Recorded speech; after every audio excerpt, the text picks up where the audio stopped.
امریکہ اور اسرائیل کا بڑا خواب رجیم چینج، مگر امریکہ اور اسرائیل کی ایران میں رجیم چینج کی کوششیں ناکام۔ ایرانی میڈیا کا کہنا ہے CIA نے ایران میں رجیم چینج سے ہاتھ کھڑے کر لیے۔ امریکہ اور اسرائیل کا بڑا مقصد یہی تھا کہ وہ ایران میں ایک ایسا نظام لائیں جو مغرب کے دباؤ یا مفاد کو تسلیم نہ کریں۔ ایران پر امریکہ اور اسرائیل کے ابتدائی حملوں کے بعد کچھ بڑے نام شہید ہوئے، جن میں سپریم لیڈر آیت اللہ خامنائی شہید ہوئے۔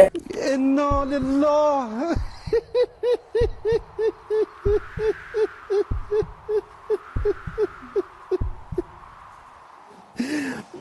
انا للہ و انا الیہ راجعون۔ اور ان کے خاندان کے کچھ افراد اور ان کی 14 ماہ کی پوتی بھی اس حملے میں جاں بحق ہوئی۔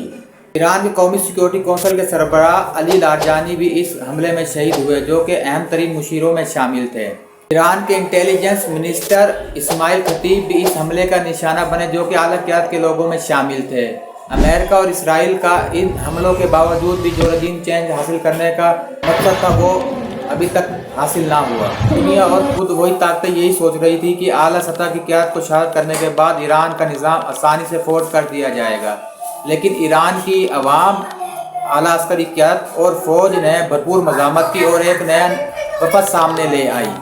واشنگٹن ایک ایسی حکومت چاہتا ہے جو ان کے ساتھ تعاون کا ہاتھ بڑھائے، ان کی اپنی شرائط پر۔ حالیہ رپورٹس کے بعد امریکہ اور اسرائیل نے جہاں پر ایران پر کچھ اہداف حاصل کیے، وہیں ایران نے بھی امریکہ اور اسرائیل پر کچھ اہداف حاصل کیے۔ چلیں پہلے بات کرتے ہیں امریکہ اور اسرائیل نے جو ایران پر اہداف حاصل کیے ان کی۔ ایران کے میزائل اور ڈرون کو لانچ کرنے والے انفراسٹرکچر کو بری طرح نقصان پہنچایا۔ ایران کی اعلیٰ عسکری قیادت اور اعلیٰ سطح کی وفد کو نقصان پہنچایا، جس نے دنیا کو حیران کر دیا۔ خلیج میں ایران کی سرگرمیوں کو محدود کرنے کی کوشش کی گئی تاکہ آبنائے حرم محفوظ رہے۔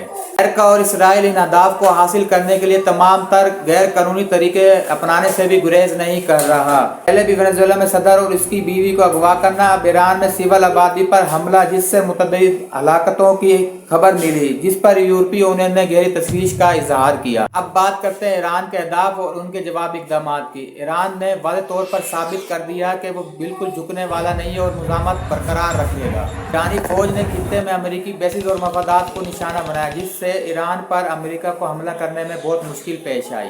ایران نے آبنائے حرم کو اسٹریٹجک ہتھیار کے طور پر استعمال کیا، جس کی بندش یا جزوی بندش نے عالمی سپلائی چین کو ہلا کر رکھ دیا۔ اس بندش کی وجہ سے یورپ سمیت دیگر کئی ممالک میں ڈیزل، پٹرول اور گیس کی قیمت بڑھ گئی، جو ایران کی طاقت کو ظاہر کرتا ہے۔ دلچسپ تضاد دیکھیے کہ ایک طرف امریکہ یہ دعویٰ کر رہا ہے کہ اس نے آبنائے حرم پر قبضہ کر لیا ہے، لیکن دوسری طرف وہ اپنے اتحادی ملکوں سے اسے کھلوانے کے لیے کوششیں بھی کر رہا ہے۔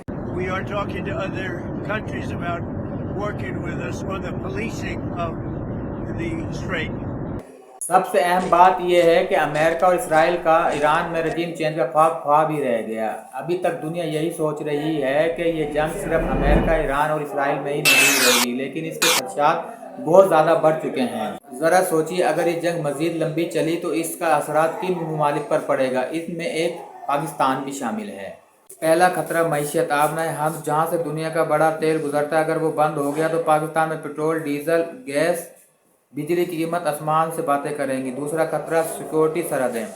اگر ایران کے اندر مزید حالات خراب ہوئے تو اس کا براہ راست اثر پاکستان پر پڑ سکتا ہے۔ سرحدی علاقوں میں افراتفری اور کشیدگی اور کچھ عناصر اس کا فائدہ اٹھا سکتے ہیں۔ تیسرا خطرہ اندرونی حالات۔ یہ جنگ اگر مذہبی یا فرقہ وارانہ رنگ اختیار کر گئی تو اس کے اثرات بہت برے ہو سکتے ہیں۔ یہ جان بوجھ کے فرقہ واریت کا ماحول پیدا کر کے ایک سائیڈ کے موقف کو کھڑا کیا جا رہا ہے۔ جب ہم یہ آواز اٹھاتے ہیں کہ پھر ایران کا ٹارگٹ اسرائیل سے حملہ ہوا ہے، ٹارگٹ اسرائیل ہونا چاہیے کہ نہیں ہونا چاہیے؟